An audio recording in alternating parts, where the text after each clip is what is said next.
Sabe aquele tipo de conteúdo meio clickbait que alguns produtores de conteúdos de inglês fazem de vez em quando? Para de usar a palavra yes, os nativos não usam essa palavra em inglês, nunca. Ao invés disso, você deveria usar a palavra. Eu vou fazer aqui uma lista dos principais exemplos de coisas desse tipo que eu já vi, dando algumas explicações e dizendo a minha opinião se faz sentido ou não aquilo que a pessoa está falando. Mas primeiro, por que existe tanto desse tipo de conteúdo por aí?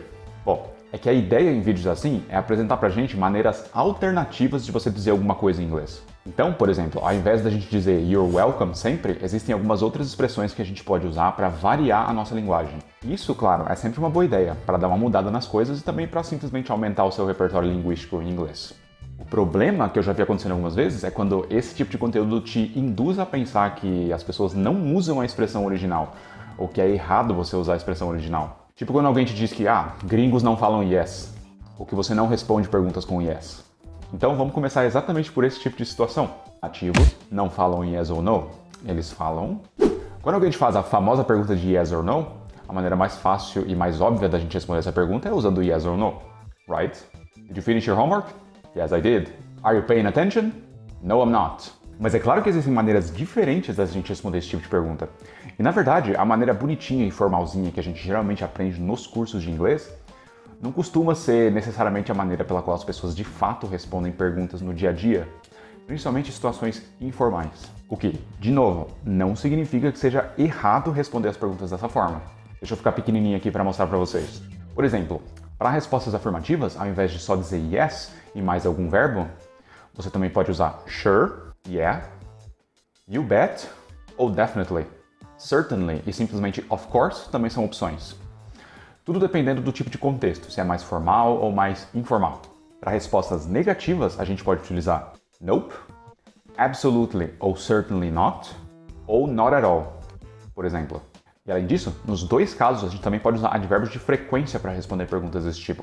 Por exemplo, sometimes, hardly ever, usually, always, never. Mas se você quiser responder só com yes ou no, também não tem um problema muito grande nisso, tá bom? Ninguém vai morrer. Afinal, no fim das contas, o propósito da linguagem é a comunicação. Se você está conseguindo se comunicar de maneira eficaz, as pessoas entendem o que você fala, esse, para mim, é o ponto principal. O objetivo está sendo atingido e, no fim das contas, é o que importa, right? Nativos não falam you're welcome, eles falam... Esse caso aqui é bastante interessante, porque na verdade o uso de you're welcome é até meio controverso para alguns nativos, dependendo de para quem que você pergunta se o uso de you're welcome é apropriado ou não.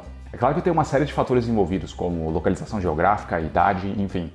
Mas algumas pessoas que falam inglês como primeira língua, principalmente pessoas mais jovens, elas às vezes consideram que you're welcome é uma resposta meio seca ou não muito educada para thank you.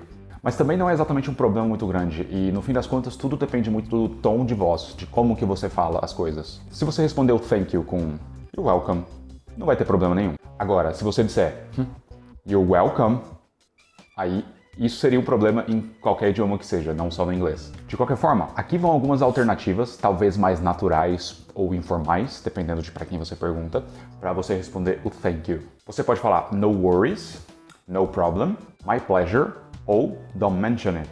Anytime também é uma boa resposta, principalmente se você executou algum tipo de favor ou serviço para a pessoa e você quiser enfatizar o fato de que você está disponível para realizar outros favores e outras coisas no futuro. E se você quiser enfatizar o fato de que você teve prazer em ajudar a pessoa, você também pode usar happy to help ou glad to help. Nativos não falam and, eles falam... Isso aqui é outra coisa que eu já vi por aí, a implicância com and para conectar frases em inglês. Bom, para começar que muita gente quando está começando a aprender inglês nem sequer usa o and. Quando a pessoa vai falar ou escrever frases em inglês, ela fica fazendo isso aqui. Hi, my name is Gabriel. I am a teacher. I live in São Paulo. I have a sister. I like to go to the gym. Sabe? Fica construindo frases pequenininhas e simples dessa forma e não usa nenhum tipo de conjunção para conectar as ideias. O que, of course, é normal e faz parte do processo de aprendizado. Então, se você conseguir só usar o and para conectar suas frases e ideias no início da sua jornada de aprendizado em inglês, já está ótimo. Dito isso, aqui vão algumas alternativas de palavras ou frases que a gente pode utilizar para conectar ideias similares em inglês. Você pode usar o plus como uma alternativa para and. Julia is a great friend. She's very understanding. Plus, she's a great listener. What's more também é uma boa, principalmente se a informação que você for adicionar for uma coisa meio surpreendente ou interessante. John came by my house by surprise yesterday. What's more, he brought 5 friends with him. E é claro que a gente também pode usar os bons e velhos to e also. E só lembrando que os dois geralmente são usados de maneira um pouquinho diferentes. I like to swim in the ocean. I like to swim in the pool too. I like to swim in the ocean. I also like to swim in the pool. E além disso, também tem uma série de palavras mais formais que a gente também pode usar para conectar ideias em inglês, como furthermore, moreover, additionally ou in addition. Mas essas, principalmente o furthermore e o moreover, você provavelmente só utilizaria em algum contexto de writing e não necessariamente no speaking, justamente por serem palavras mais formais. Bom, esses são os 3 principais exemplos desse tipo de fenômeno que eu já vi rondando pela internet por aí. Se você tiver mais algum exemplo ou alguma coisa que eu não coloquei nesse vídeo que você tenha visto por aí, do tipo, nativos não falam tal coisa, na verdade eles falam isso, deixa aí nos comentários, que eu vou ter interesse em dar uma olhada. E se você gostou desse vídeo, é claro, considere deixar o seu like e se inscrever no canal para você sempre ficar por dentro de todos os conteúdos que eu posto toda semana. Mas, por hoje é só isso. Bye, bye.